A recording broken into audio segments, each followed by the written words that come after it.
Merci. Alexandre Holroyd. Merci Madame la Présidente et Madame la Ministre. Laissez-moi m'associer à ce que mes collègues ont dit à votre sujet. Étant membre de la Commission des Finances aussi, j'ai pu avec grande joie travailler avec vous dans les dernières semaines. Et je suis sûr que l'opposition, si elle était mobilisée et présente aujourd'hui, se féliciterait également de voir une parlementaire d'un tel talent accéder aux fonctions ministérielles. J'ai trois questions principales. La première, c'est sur le Brexit. J'aimerais vous remercier de ce que vous avez dit au sujet des droits des citoyens. C'est un sujet primordial qui a été au cœur de la priorité du président de la République depuis le début de cette négociation. Cela doit le rester dans les mois qui suivent. Et je suis ravi de savoir que vous viendrez au Royaume-Uni dans les mois qui suivent. Je me fais une joie de vous y accueillir. J'ai une question qui rejoint un peu celle de notre collègue Jean-Louis Bourlanges. Je comprends donc que les Britanniques n'auraient a priori pas de commissaire, sauf retraite de l'article 50.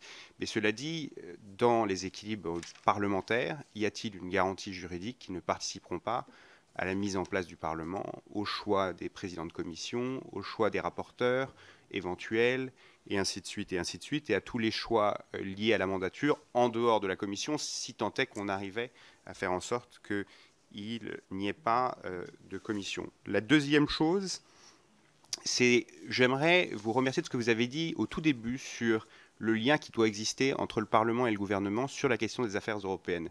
Vous avez maintenant rencontré plusieurs collègues, voilà, tous vos collègues européens, ministres des Affaires européennes.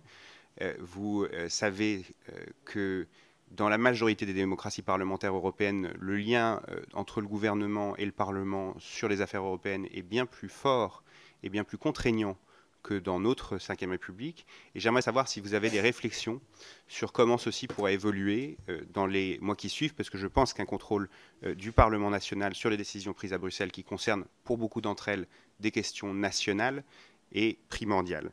Et enfin, j'aimerais savoir, ma réflexion, c'est que cette question du Brexit qui consomme tant d'énergie doit maintenant être prise en compte comme une question qui ne va pas forcément être résolue avec une finalité claire. Et du coup, il me paraît évident qu'il faut qu'on se pose la question de savoir sur quel dossier on peut avancer en parallèle de ce sujet pour pas que ce sujet cannibalise l'intégralité des progrès européens. Le président de la République, dans son projet de renaissance, a par exemple mis en avant l'idée d'un Conseil européen de la sécurité sur la défense, qui associerait pleinement le Royaume-Uni. Et du coup, j'aimerais savoir si vous avez des réflexions sur quels sont les dossiers, par exemple celui-là, où on pourrait avancer conjointement avec le Brexit, pour utiliser un terme bien français, ring-fencant le Brexit, de manière à ce que dans les mois qui suivent, puisque maintenant on a 6 mois devant nous, on ne soit pas entièrement et pleinement cannibalisé par cette idée que l'Europe stagne pendant que la résolution d'une crise qui n'arrive pas à se résoudre se poursuit. Merci Madame la Ministre. Merci. Monsieur le député Holroyd, vous m'avez interrogé donc sur ces articles 7 et 8. Je viens de vous répondre.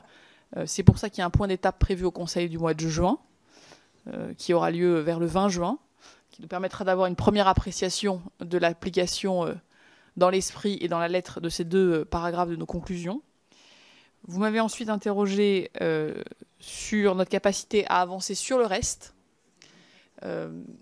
Je pense qu'il y a dans nos institutions européennes un moment clé qui va être la définition du programme stratégique de travail 2019-2024 qui doit être acté par le Conseil européen pour dresser la feuille de route au fond de la nouvelle commission.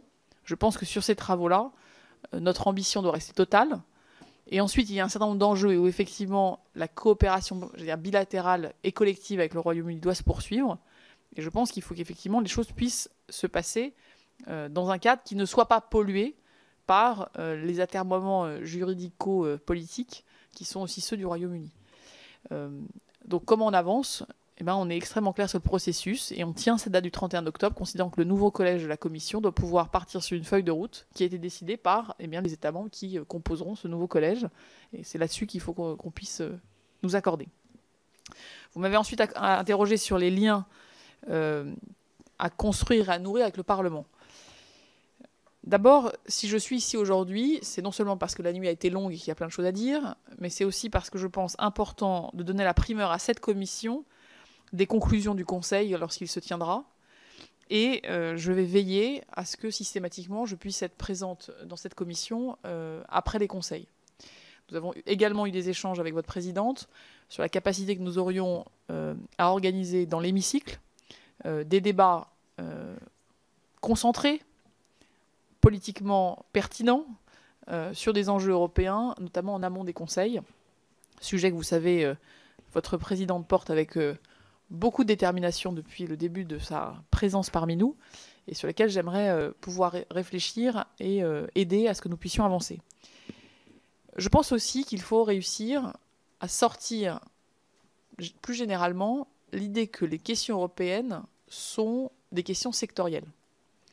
Trop souvent, on met des questions politiques, les transports, les finances, le développement durable, dans des boîtes, et on considère qu'il y a une boîte de plus, qui est celui des questions européennes.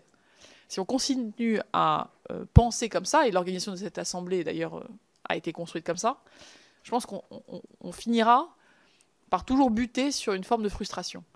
Mon ambition, c'est de pouvoir aussi associer les autres commissions à ces réflexions européennes. La pratique des auditions conjointes est déjà bien établie. Je pense qu'il faut essayer aussi de mettre de l'Europe de manière beaucoup plus régulière dans les travaux des commissions dites permanentes. La sortie du grand débat nous offre un moment intéressant. On pourra pouvoir faire le lien aussi entre des éléments qui ont été exprimés par les Français au niveau très local et puis des perspectives européennes. Donc ça, c'est quelque chose que je veux nourrir. Peut-être que les auditions communes sont quelque chose à accélérer et à nourrir. Je pense que le cadre financier pluriannuel est typiquement un sujet sur lequel nous pourrions, et je serais tout à fait favorable à faciliter les travaux conjoints entre la Commission des finances et votre commission.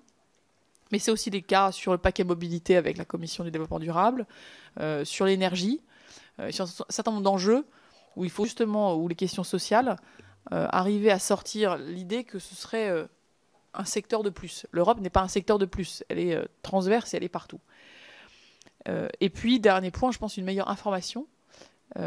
Trouver la fluidité pour vous informer des enjeux, des progrès sur les sujets qui vous intéressent.